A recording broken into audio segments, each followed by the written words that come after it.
Thanks, Mr. Chairman. Dr. Azar, thank you for your patience in waiting with the roll calls. You and I have had so many good conversations about the issue of vaping and e-cigarettes. The President and First Lady in the Oval Office in mid-September of last year made some very strong and encouraging statements about dealing with this. Unfortunately, a few months later, when the policy was announced, there were some things in there that concerned me.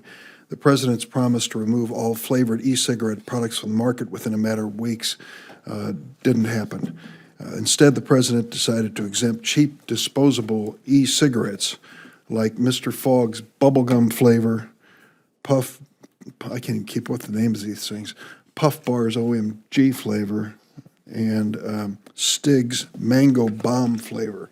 Not necessarily a product for people who are hardened smokers trying to quit. It's a product to attract kids, and over 80% of kids are attracted to that kind of junk and end up with a nicotine addiction. I think it was a mistake to exempt these cheap disposable products from the President's so-called flavor ban. I'm concerned about his decision to exempt more than 15,000 flavors in the open tank vaping system. Now, I'd like to get on the record what you've told me personally and privately about monitoring what's going to happen next and what the response would be from you and the FDA if it turns out that the extent of the ban, the extent of the restrictions are not adequate to stop this youth epidemic. Yes, first, Senator Durbin, thank you for your partnership on the e-cigarette issue. It's been wonderful to work with you to just keep this focus on keeping these e-cigarettes away from children. In terms of the disposables, as we talked about, Enjoy, which I believe is the largest disposable manufacturer, did pull off its flavored disposable products from the marketplace, respecting the spirit of what we were trying to do here. These other products, if they're targeted at kids, and if we get data showing that kids are using these products, we're going to go after them with enforcement with the full weight that we've got. We've even talked to companies like Google to use advanced analytics that they have to help us get even earlier warning signs than, for instance, the National Youth Tobacco Survey, which is more retrospective, so we can see trends there. Let me ask you this. Yep. By court order in May, yep. The FDA is going to receive applications for those who want to keep their devices and flavors on the market. Do you believe that an e-cigarette application should be rejected by the FDA unless the company proves with scientific and medical evidence that the product actually helps adults quit smoking tobacco cigarettes, does not cause youth to start smoking, and does not harm the user?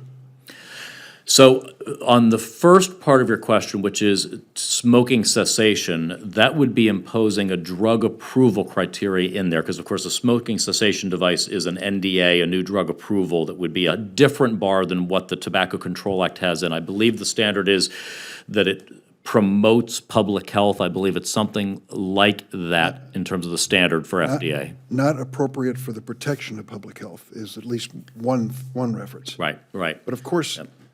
Isn't that the marketing message? If it is, folks in e-cigarettes and vaping, you can quit tobacco cigarettes? If they use a smoking cessation messaging without drug approval for their product, we will enforce against them. And in fact, we did issue a warning letter against a major manufacturer that was putting smoking cessation claims or implicit claims connected to their product. If I could switch to a much different topic, thanks for your kind words on DTC.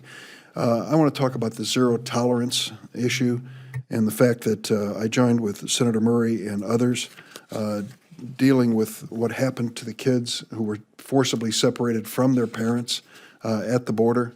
And there was a study done at our request, but it came back and said we can't even find many of these kids or their parents.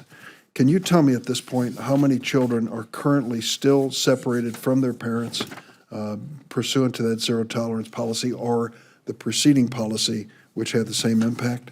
So I want to make sure, and I'll ask if we could get you for the record. I want to be sure of this, but I believe that we do not have in our care at ORR any children that remain as a result of the zero tolerance zero tolerance policies.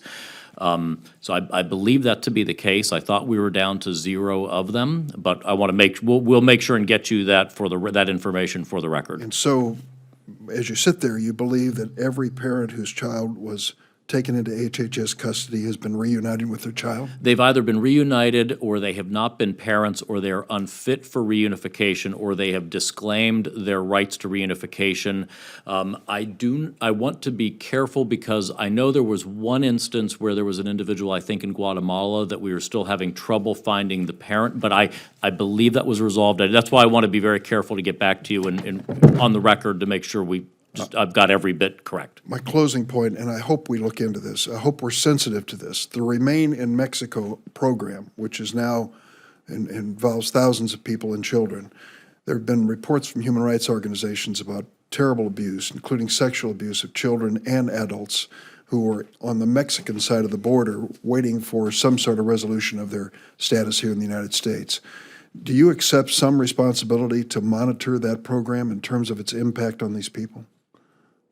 So I am not involved in the DHS Mexico migration policy. That's not, our authority doesn't go to that. Our authority really is just the unaccompanied children, if they come across by themselves, or if a parent leaves a child here on that returning to Mexico side of things. I understand the jurisdictional issue, but I just hope, and I know you're a caring person, that you understand that when we turn away asylees, people seeking asylum, and leave them in Mexico, we at least have some role in this and should accept some moral responsibility for the outcome. Thank you, Doctor.